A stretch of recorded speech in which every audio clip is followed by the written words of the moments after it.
أعوذ بالله من الشيطان الرجيم بسم الله الرحمن الرحيم نحمده ونصلي على رسوله الكريم أما بعد أعوذ بالله من الشيطان الرجيم بسم الله الرحمن الرحيم اللهم علمنا مراشد أمورنا وأعذنا من شرور أنفسنا ومن سيئات أعمالنا اللهم اهدنا واهد بنا واهد الناس جميعا واجعلنا سببا لمن اهتدى اللهم انصر من نصر دين محمد صلى الله عليه وسلم واجعل منهم اللهم ارزقنا شهادة في سبيلك وموتا بلاد حبيبك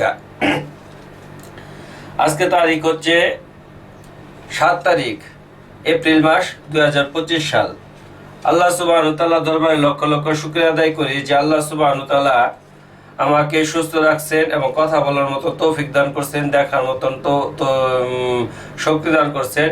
এর জন্য মহান সৃষ্টিকর্তার কাছে আমি শুকরিয়া আদায় করি। আলহামদুলিল্লাহি রাব্বিল আলামিন। আল্লাহ গড থ্যাংক ইউ, তোমাকে ধন্যবাদ যে তুমি আমাকে ভালো রাখছো। আর সারা ওয়ার্ল্ডের ভিতরে যত মুসলমান নরনারী আছে সবার প্রতি আমার আসসালামু আলাইকুম। আর সমস্ত অন্যান্য ধর্মাবলম্বী যারা আছে তাদের প্রতি আমার আন্তরিক প্রীতি, শুভেচ্ছা, ভালোবাসা রইল। আমি কয়েকদিন পরে আবার লাইভে আসলাম। তো আমার আজকে কথা বলার উদ্দেশ্য হইতেছে আজকে সারা বাংলাদেশে, আমাদের বাংলাদেশের ভিতরে আজকে ইসরায়েল যে আজকে দীর্ঘ প্রায় 1-1.5 বছর ধরে অমানসিক নির্যাতন ফিলিস্তিনি বাসীদের, মুসলমানদের উপর চালাইতেছেন, এর বিরুদ্ধে সারা বাংলাদেশে আজকে সবাই মোটামুটি ছাত্র থেকে নিয়ে আবাল বয়স্ক বুদ্ধিনেতা সবাই মোটামুটি এটা একটা প্রতিবাদ জানাইতেছে। আসলে মুসলমান হিসেবে এটা আমাদের কর্তব্য। কুল্লি মুসলিম ইখওয়াতি, সমস্ত মুসলমান ভাই ভাই। বলছে একটা মুসলমানের ঈমান কতটুকু, বলছে যে একটা লোক অন্যায় করতেছে ওইটাকে পারলে তুমি প্রতিহত করো, আর প্রতিহত করলে না পারলে, ঠিক আছে, তুমি প্রথমে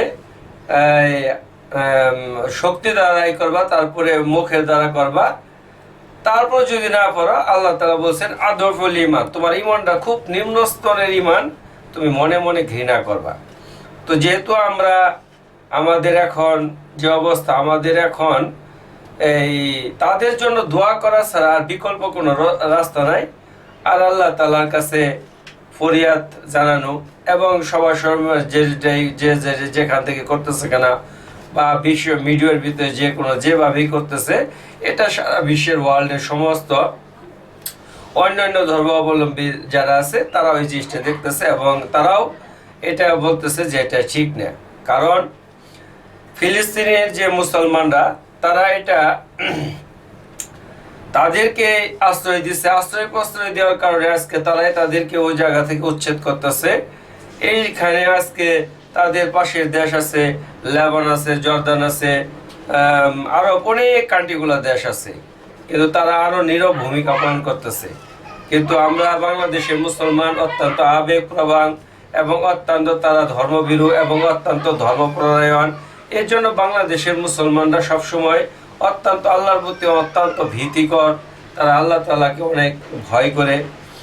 মানুষ বাংলাদেশের মুসলমান সম্পর্কে অনেক বাজে কটূক্তি কথা বলে, কিন্তু বাংলাদেশের মুসলমানরা এরা অত্যন্ত সফট হৃদয়ের মানুষ।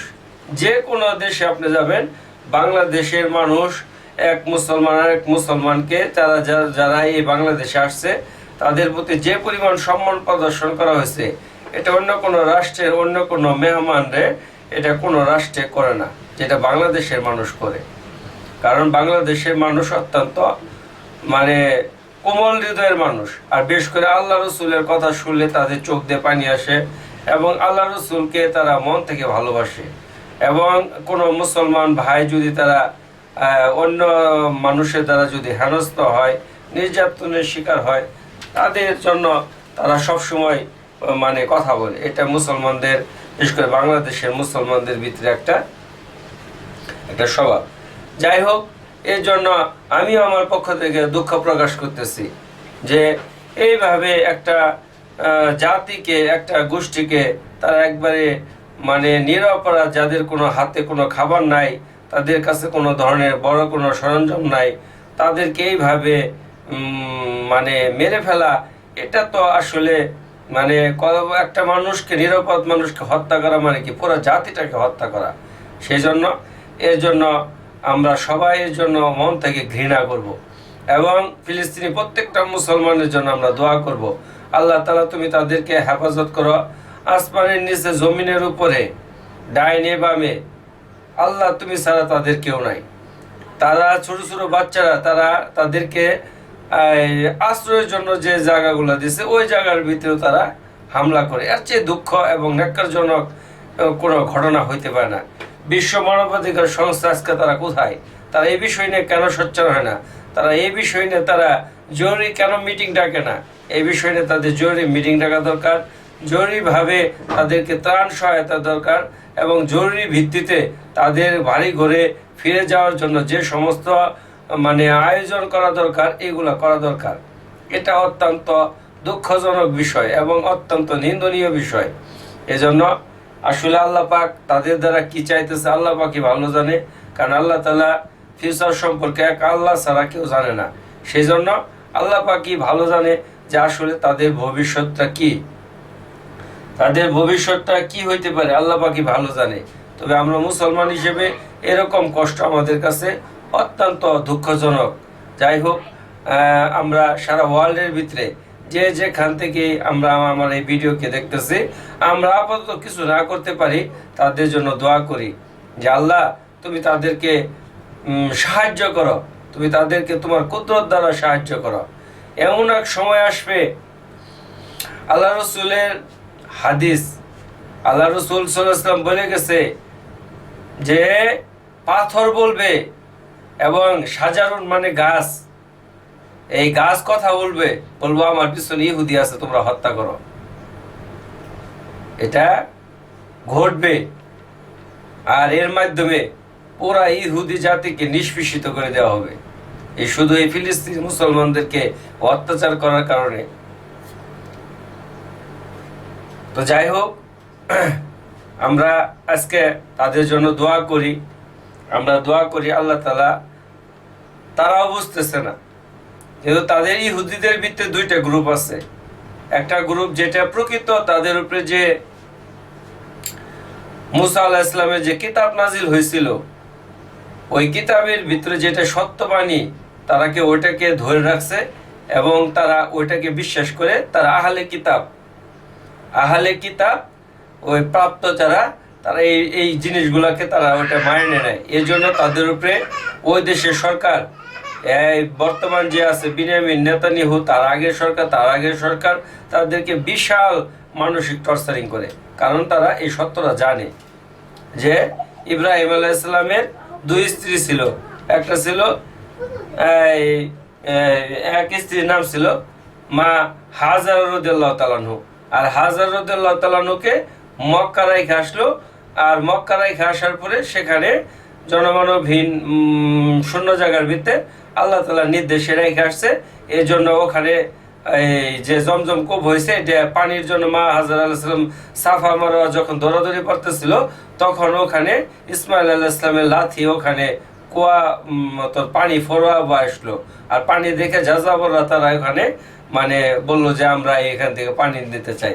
তখন মা হাজার রাদিয়াল্লাহু তাআলা বলতে পারে, বললো যে আমি তোমাদেরকে পানি দিতে পারি, কিন্তু তোমাদের এখানে থাকতে হবে এবং এখানেই তোমাদের বাসস্থান তৈরি করতে হবে। তারা তখন তাদের দুম্বা উটের জন্য তারা ওখানে তারা থাকা শুরু করলো। ওখানে এক সভ্যতা গড়ে উঠলো। আর এদিকে মা সারা রাদিয়াল্লাহু তাআলা আনহু সে ফিলিস্তিনে থাকলো ইব্রাহিম আলাইহিস সালামের সাথে। এখন এই সারা রাদিয়াল্লাহু তাআলা আনহুর বংশে আসলো ইসহাক আলাইহিস সালাম।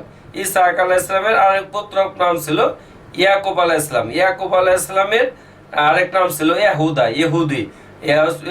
ইয়াকুব আলাইহিস সালামের 12টা সন্তান ছিল। এক মায়ের পেটে ছিল, এক স্ত্রীর গর্ভে ছিল দুই বোন, একজন ছিল ইউসুফ, আরেকজন ছিল বিনিয়ামিন।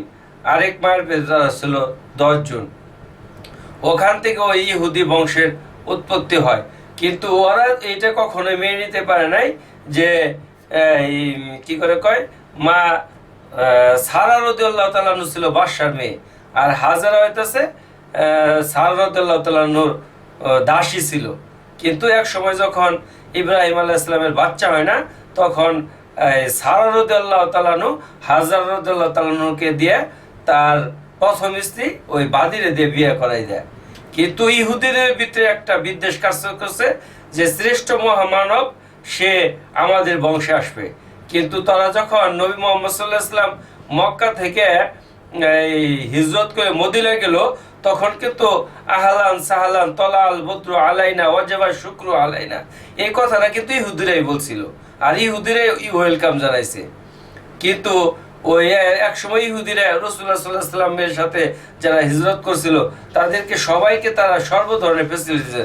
যখন তারা আস্তে আস্তে জানতে পারলো যে তিনি মা কি করে কয় হাজেরা আলাইহিস সালামের বংশধর থেকে আসছে, ইসমাইল আলাইহিস সালামের বংশধর আসছে, এর থেকে তাদের ভিতরে ইহুদের ভিতরে বিদ্বেষ তৈরি হইলো। এবং তারা শেষে যখন ঈসা আলাইহিস সালাম আসলো, ঈসা আলাইহিস সালামকে তারা মুক্তির দূত ভাবলো, এবং তারা ভাবলো যে ঈসা আলাইহিস সালাম আমাদের মুক্তির দূত, এবং ঈসা আলাইহিস সালামের মাধ্যমেই হয়তো আমাদের আমরা আসল মুক্তির আসল মসজিদ সত্য মসজিদ যেটা ওইটার সন্ধান পাবো। কিন্তু তারা ওখানেও ভুল করলো, ওখানেও তারা ঈসা আলাইহিস সালামকে হত্যার জন্য পরিকল্পনা করলো। ঈসা আলাইহিস সালামকে আল্লাহ তাআলা যে মেন মুনাফিক ছিল তাকে ঈসা আলাইহিস সালাম রূপ ধরাই দিল, আর ঈসা আলাইহিস সালামকে আল্লাহ তাআলা আসমানে উঠাই নিয়ে গেল, আর তাকে ক্রুশ বিদ্ধ করে হত্যা করলো। তারা ওখানেও আসল মসজিদে তাকে চিনতে পারলো না। এখনো আবার নবী মুহাম্মদ সাল্লাল্লাহু আলাইহি ওয়াসাল্লামের নামে মুহাম্মদ এবং ইমাম মেহেদী আলাইহিস সালাম যে আসবে তারা ওইটাকেও চিনতে পারবে না, এবং ঈসা আলাইহিস সালাম আবার পরবর্তীতে আসবে তাও চিনতে পারবে না। তারা ভুল মসিহুদ দাজ্জাল যেটাকে বলা হয় খারা দাজ্জাল, তাকে তারা চিনবে, আসল মসজিদকে তারা চিনবে না। পুরা তাদের মানে লাইফটাই ভুলের ভিতরেই চলে গেল। সেই জন্য এখানে ওই দ্বন্দ্বটা হইতেছে, ওই তারা তাদের এটা মানিয়ে নিতে পারে নাই যে নবী মুহাম্মদ সাল্লাল্লাহু আলাইহি ওয়াসাল্লাম শ্রেষ্ঠ মানব সে ওই বাদির বংশে কেন আসছিল। তো যাই হোক, এইগুলো কথা, এগুলো হিস্টোরি, অনেক হিস্টোরি, কারণ এগুলো কিয়ামতের আগে এই সমস্ত ঘটনা ঘটবে। এগুলো আল্লাহ রাসূল সাল্লাল্লাহু আলাইহি ওয়াসাল্লাম ভবিষ্যৎবাণী বলে গেছে, এগুলো বলে গেছে যে এগুলা ঘটবে এবং তাদের একসময় পতন হবে, তারা একসময় পুরা পৃথিবী রাজত্ব করবে, তারা পুরা টেকনোলজি পুরা সমস্ত কিছু মানে তাদের নিয়ন্ত্রণে থাকবে। আবার এইগুলা একটা বিশ্বযুদ্ধ হবে, আর এই বিশ্বযুদ্ধের মাধ্যমে এগুলো সমস্ত প্রযুক্তি ধ্বংস হবে। তারপরে আবার ওই স্বাভাবিক জীবন ডাল তলোয়ারের মতন হবে। এইভাবে তখন ওই তাদেরকে ধ্বংস করা হবে। তারপরে ইয়াজুজ মাজুজ তারা আসবে, দাব্বাতুল আরদ আসবে, কালা ধোয়া হবে, তারপরে আপনার আরো অনেক কিছু আসবে, বহুত কিছু ঘটবে। তো এইগুলা আল্লাহ তাআলার পরিকল্পনার অংশ বিশেষ। তো আমরা হতাশ না হই, আমরা এখন আপাতত আমাদের করণীয় হইতেছে এখন তাদের জন্য দোয়া করা। আল্লাহ তুমি তাদের জন্য উত্তম ফায়সালাকারী, আল্লাহ তুমি তাদের জন্য যে উত্তম ফায়সালা করবা এটাই তোমার পরিকল্পনার অংশ বিশেষ। এইখানে তুমি যা মন চাই তুমি তাই করো, তুমি বলছো এক লোকমায় আসা আমি যা ইচ্ছে তাই করি, এটা তোমার পরিকল্পনার অংশ বিশেষ। সেই জন্য আমরা এখানে কোনো ধরনের হতাশাগ্রস্ত না হই, পেরেশানি না হই, আমরা আল্লাহ তাআলার উপরে তাওয়াক্কুল করি এবং ভরসা করি। এবং পরিপূর্ণ আল্লাহর উপর যখন আমি তাওয়াক্কুল করব, আল্লাহ তাআলা বলছেন ওমাইয়া তাওয়াক্কুল আল্লাহ ফাহুয়া হাসবু, যে আমার উপর পরিপূর্ণ তাওয়াক্কুল করব আমি তার জন্য যথেষ্ট হয়ে যাব। তো আল্লাহ পাক তার জন্য গায়বী কুদরতি ভাবে আল্লাহ তাআলা তার জন্য সাহায্যের ব্যবস্থা করবে। এটা দেবদূতের মতন করুক, মানুষের মাধ্যমে করুক, দুশমনের মাধ্যমে করুক, যার মাধ্যমে করুক, কিন্তু আল্লাহ তাআলা তাকে সাহায্য করবে। পরিপূর্ণ তাওয়াক্কুল এটা আল্লাহ তাআলা করবেন। এটা আল্লাহ তাআলা বলছেন ওমাইয়া তাওয়াক্কুল আলাল্লাহ ফাহুয়া হাসবু, আল্লাহ তাআলার উপর পরিপূর্ণ তাওয়াক্কুল করা। এবং ভালো মানুষ এখনো আছে, তাদেরকে মহব্বত করা, তাদেরকে ভালোবাসা, তাদেরকে খাওয়ানো, আফসুস সালাম বাইনাল কালাম ওয়াতুমুতাম, মানুষের সাথে মিষ্টি কথা বলা, সালাম দেওয়া, এবং তাদেরকে পারলে কোনো হাদিয়া দেওয়া, খানা খাওয়ানো, এটা আমাদের নবীজির সুন্নত, আমাদের নবী সাল্লাল্লাহু আলাইহি ওয়াসাল্লাম এটা বলে গেছেন। সেই জন্য আমরা বাংলাদেশে এখনো অনেক ভালো মানুষ আছে, সারা ওয়ার্ল্ডের ভিতরে হাজার হাজার ভালো মানুষ, লক্ষ লক্ষ ভালো মানুষ পড়ে রয়েছে, যার জন্য আল্লাহ তাআলা পুরা পৃথিবীর অস্তিত্বকে টিকায় রাখছেন। সেই জন্য আমরা হতাশাগ্রস্ত না হব, আল্লাহ তাআলার উপর ভরসা করব যে আল্লাহ তাআলা যে কোনো ফায়সালা, এখানে অবশ্যই কোনো কল্যাণ নিহিত আছে, এটা আমাদের বুঝতে হবে। যাই হোক, আমার কথার ভিতরে স্লিপ অফ টাং, কথার ভিতরে কোনো ভুল ত্রুটি হইলে আমাকে অবশ্যই ক্ষমার দৃষ্টিতে দেখবেন। এটা আল্লাহ তাআলা ক্ষমাকারীকে পছন্দ করেন। আমার নাম মোহাম্মদ রুকনুদ্দিন, নান্দিনা পুরাতন পাড়া, জামালপুরের অধিবাসী। বাংলাদেশ আমার দেশ। আর বিশেষ করে যারা বাংলাদেশ সরকারের অবস্থান করতেছেন, বিভিন্নভাবে যারা ঊর্ধ্বতম কর্মকর্তা আছেন, যারা কি করে কয় এই মানবাধিকার নিয়ে কাজ করেন, আমি যেহেতু আজকে ফিলিস্তিনের বিষয়ে অনেক কথাই বললাম, মানবাধিকার সংস্থা, তাদেরকে আমি বলবো যারা এই যাদের হাত পা নাই, অঙ্গহানি হয়েছে, তাদেরকে বিষয়টা সরকার যাতে করে গুরুত্ব সহকারে দেখে, যে কোনো রাষ্ট্রে তারা থাকুক না কেন, যে কোনো ধর্মেরই হোক না কেন, যে কোনো বর্ণেরই হোক না কেন, যে কোনো গোত্রেরই হোক না কেন, কারণ তাদের একটা শারীরিক অঙ্গহানি, এটা তাদের জন্য অনেক বড় বিপর্যয়। তাদের অনেক চ্যালেঞ্জ মোকাবেলা করে চলতে হয়। তাদেরকে একটা মানুষ ফিজিক্যালি যদি ফিট না থাকে, তাহলে তাকে অনেক ধরনের ঝড় তুফানের মানে তাকে চ্যালেঞ্জ মোকাবেলা করতে হয়। তাকে অনেক মানুষ তাকে ক্ষতিকে সাধন করার চেষ্টা করে। এর জন্য মানবাধিকার থেকে নিয়ে বাংলাদেশ সরকারের ঊর্ধ্বতম যে সরকারি আসুক, যে সরকারি যে সময় থাকুক না কেন, এর জন্য এটা খেয়াল রাখবে। যেহেতু আমার একটা বাম পা কাটা, আমাকে অনেক সময় অনেক ধরনের প্রতিকূল অবস্থা ফেস করতে হয় শারীরিকভাবে, তারপরে অনেক কিছুর বিষয়ে। তো অনেক মানুষ অনেকভাবে প্রতিবন্ধী হয়ে আছে, শারীরিক প্রতিবন্ধী আছে, কেউ বাক প্রতিবন্ধী আছে, কেউ দৃষ্টি প্রতিবন্ধী আছে। তো এদের প্রতি মানে সম্মান প্রদর্শন করা এবং এদেরকে যথাসাধ্য যতটুকু করা যায় তাদের সাথে মানে কি করে তাদের ভবিষ্যৎকে নিশ্চিত করার লক্ষ্যে সারা ওয়ার্ল্ডের যে মানবাধিকার সংস্থা আছে তারা এই বিষয় নিয়ে কাজ করবেন। এই বলে আমি আমার কথাকে শেষ করলাম। আসসালামু আলাইকুম। ওরা ওয়ার্ল্ডের ভিতরে সমস্ত জিন এবং ইনসান মুসলমান যারা আছে তাদের প্রতি আমার সালাম। অন্যান্য ধর্মাবলম্বী যারা আছে তাদের প্রতি আমার আন্তরিক প্রীতি, শুভেচ্ছা, ভালোবাসা রইল। তো আমি আমার কথাকে এখানেই শেষ করলাম। আসসালামু আলাইকুম ওয়া রাহমাতুল্লাহি ওয়া বারাকাতুহু।